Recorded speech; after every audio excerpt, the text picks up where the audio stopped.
Shalom, jemaat Tuhan dan rekan-rekan hamba Tuhan.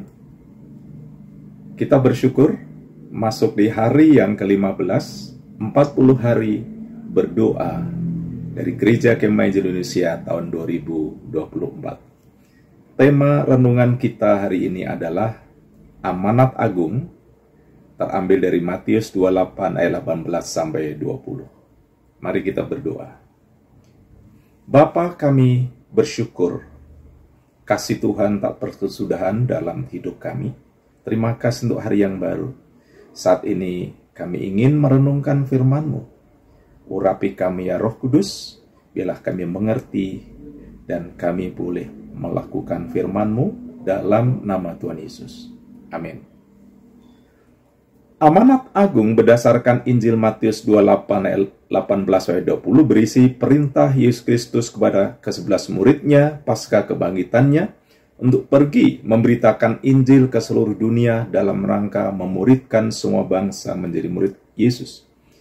Inti utama dari amanat agung Yesus adalah memuridkan semua bangsa menjadi murid Yesus melalui proses pemberitaan Injil kepada semua suku dan bangsa, melakukan peneguhan bagi mereka yang percaya dalam nama Bapa, Anak, dan Roh Kudus, serta perlunya memberi pengajaran, ajarlah mereka untuk taat melakukan segala sesuatu yang Yesus perintahkan.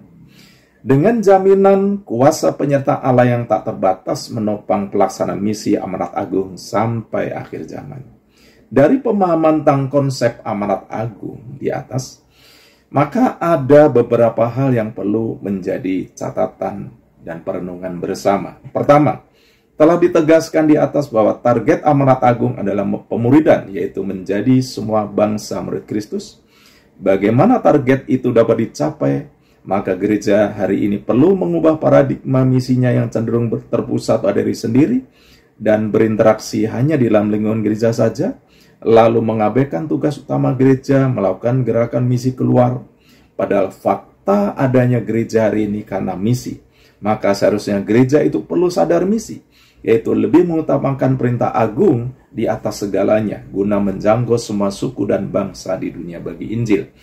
Yang kedua, gereja telah diberikan kapasitas, kuasa, dan kemampuan serta kewenangan penuh dari Yesus pemilik gereja untuk menjadi pelaksana amanat agung melalui proses pemuridan yang terus berkelanjutan tanpa berhenti sampai kepada akhir zaman. Dengan target bahwa apabila Injil Kerajaan ini diberitakan ke seluruh dunia, menjadi kesaksian bagi semua bangsa, barulah tiba kesudahannya. Matius 24 ayat 14. Jadi, gereja harus bertanggung jawab penuh atas kepercayaan akbar ini. Tidak ada alasan gereja untuk tidak terlibat aktif, menunda waktu dalam menyelesaikan program misi. Karena amanat agung adalah sebuah tanggung jawab yang wajib dipertanggungjawabkan pada waktunya, dan gereja yang paling bertanggung jawab atas proyek misi ini. Gereja tidak boleh main-main, apalagi menganggap remeh upaya pekabaran Injil. Bahaya. Paulus berkata, celakalah aku jika aku tidak memberitakan Injil. 1 Korintus 9:16. Ketiga, pemuridan dalam konsep amanat agung memiliki struktur teologi misi yang sangat mendasar dan kuat. Karena selain adanya proses pemberitaan Injil dan peneguhan bagi mereka yang percaya, maka jangan lupa bahwa ada perintah mengajar. Ajarlah mereka. Tentu dalam ini tak terkecuali juga meliputi manajemen, pembinaan, penggembalaan untuk mewujudkan gereja Kristus yang kokoh, kuat berdiri, mengakar, bertumbuh dan bertambah, serta berdampak luas bagi upaya mewujudkan misi dunia.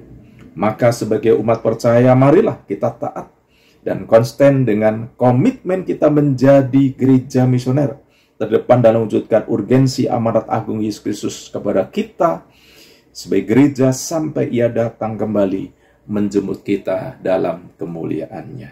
Amin. Yehu. Pokok doa hari ini, Bapak Ibu, bersyukur karena kita telah dilahirkan dan diteguhkan untuk menjadi gereja misioner. Berdoa agar semua gereja Tuhan disadar misi, bangkit bersatu dan bergerak maju mewujudkan gereja yang utuh.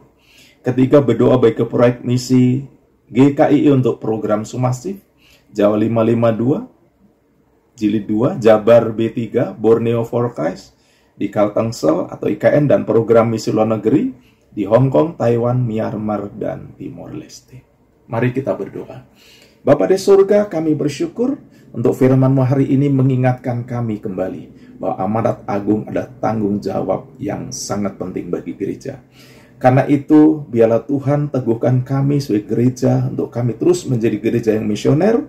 Kami berdoa Tuhan terus berikan kami kesadaran untuk bermisi, kami bersinergi, kami bergerak maju untuk kami boleh menjadi gereja yang bermisi. Kami berdoa untuk proyek-proyek misi gereja kami, GKI, ada program Sumasif, Jawa 552 Jilid 2, Jabar B3, Borneo for Christ, di Kaltengsel dan IKN, dan program misi luar negeri di Hong Kong, di Taiwan, di Myanmar, dan Timor Leste, dan banyak lagi untuk rencana kami ke depan. Tuhan memampukan kami oleh kuasa Roh Kudus, kami boleh menjadi pelaku-pelaku firman-Mu di dalam nama Tuhan Yesus. Amin. Tuhan berkati kita semua, Bapak Ibu, Shalom.